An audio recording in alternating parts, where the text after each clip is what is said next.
Happy New Year, everyone!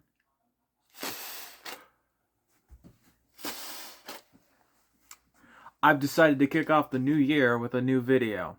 Today we'll discuss the evolution of flight in 4 unique groups. Thank you for watching. See you at the end of the video. There are few gifts that could be bestowed upon the Earth's fauna that are greater than that of the gift of flight. In terms of evolutionary history, flight is extremely rare, having only evolved 4 times. However, each time it has evolved, it has allowed that group of animals to explode in population and diversity. Every group of flying animal is one of the most successful clades in history.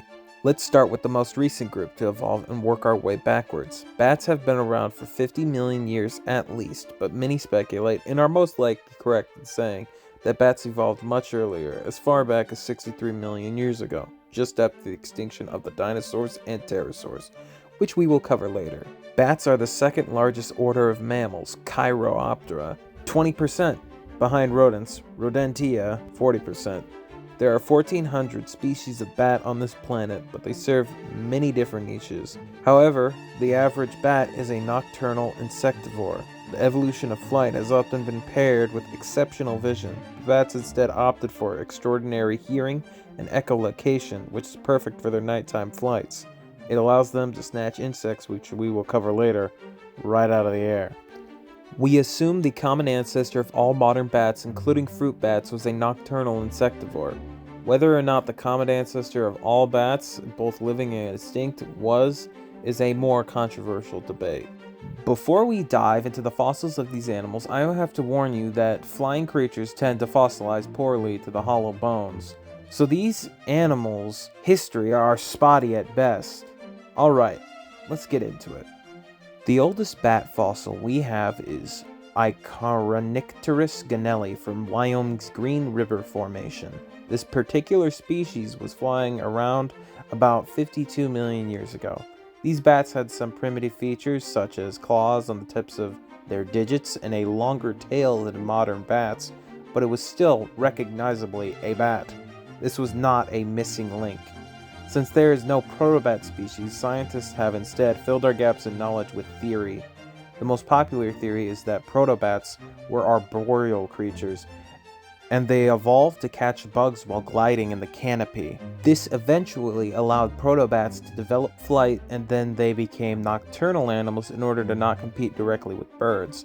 Their hearing adapted for a nighttime lifestyle, and they developed echolocation.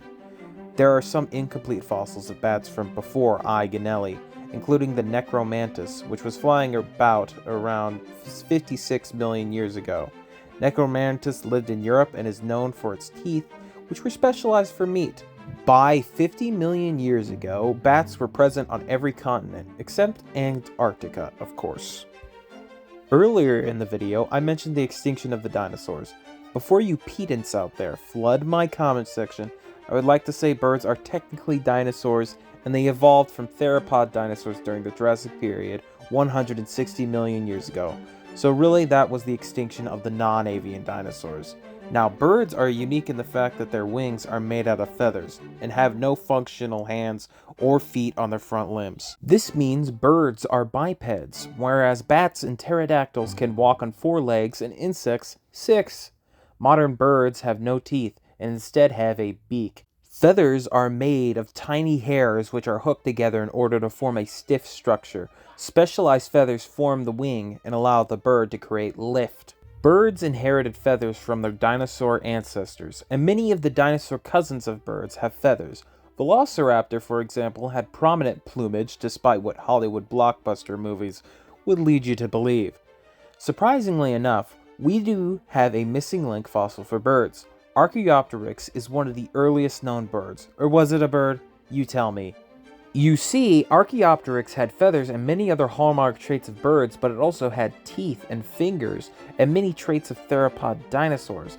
Scientists still debate whether or not the creature had the ability to fly, but not many would disagree that the wings would have helped it survive, either with gliding or being able to climb steep slopes, as biologist Ken Dial has suggested. Early birds were unambiguously taken to the sky soon after Archaeopteryx faded from Earth's ecosystems.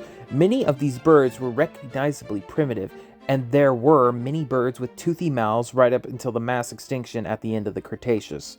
Beaked birds were able to survive the cosmic winter brought on by the impact event due to their ability to forage on seeds. Without competition from pterosaurs, birds were able to flourish shortly after the event. Birds are now more diverse than ever, and there are more than 11,000 species of bird in the world today. Sadly, pterosaurs are not around today. They are the only group of flying animal to have gone extinct. This group had some of the largest creatures to ever fly among its ranks. They evolved around the same time as the dinosaurs in the late Triassic, 220 million years ago. Pterosaurs are similar to bats in the sense that their wing was made of a membrane of skin. This membrane was stretched between the pterosaur's massive pinky finger and the pterosaur's body. There were two main groups of pterosaurs. One was the pterodactyloids, which included the famous pterodactyl, and the rhamphorhynchoids, which are a paraphyletic group. Paraphyletic groups are a class that does not include all of its descendants, like how birds aren't considered reptiles, for example. Despite existing for the same amount of time as the dinosaurs, pterosaurs forms were remarkably conservative. Pterodactyloids had large heads, bigger than the body. Rhamphorhynchoids had multiple types of teeth, while pterodactyloids had no teeth or simple teeth of one type. Pterodactyloids had much larger crests and many extended off the back of the skull.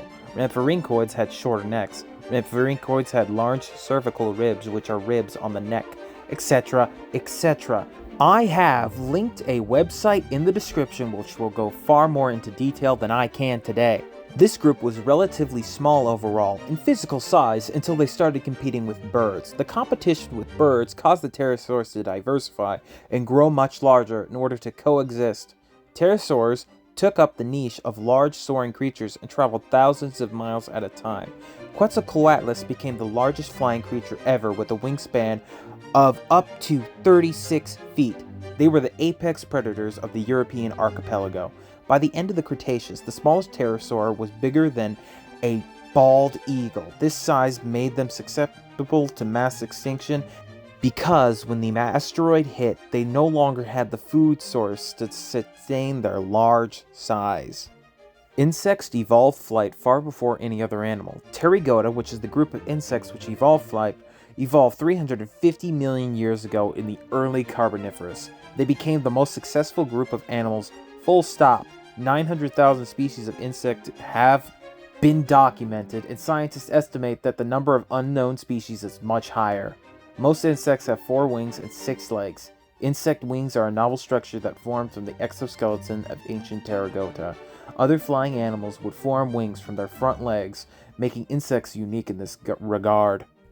Early insect evolution was unique simply due to the fact that they were the first to fly. The early evolution of all other flying animals was driven by the consumption of insects. Insect evolution was instead driven by their ability to travel to the top of tall trees much more easily than other animals and access that source of food.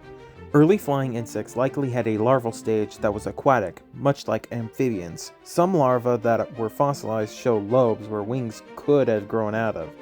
The earliest confirmed flying insects were members of the order Paleoptera, which includes mayflies, dragonflies, and Dilichshala, the oldest known flying insect. Dilichshala and its relatives and Paleodictoptera were much larger than today's insects, with certain members like Mazotheros being as big as pigeons. What do you think about these creatures? What are your theories about their evolution? Please put your ideas in the comments section below. Now, thank you for watching this all the way to the end of the video. It really does help. If you liked it, you can support me. And have a good day, and God bless you. Ha ha!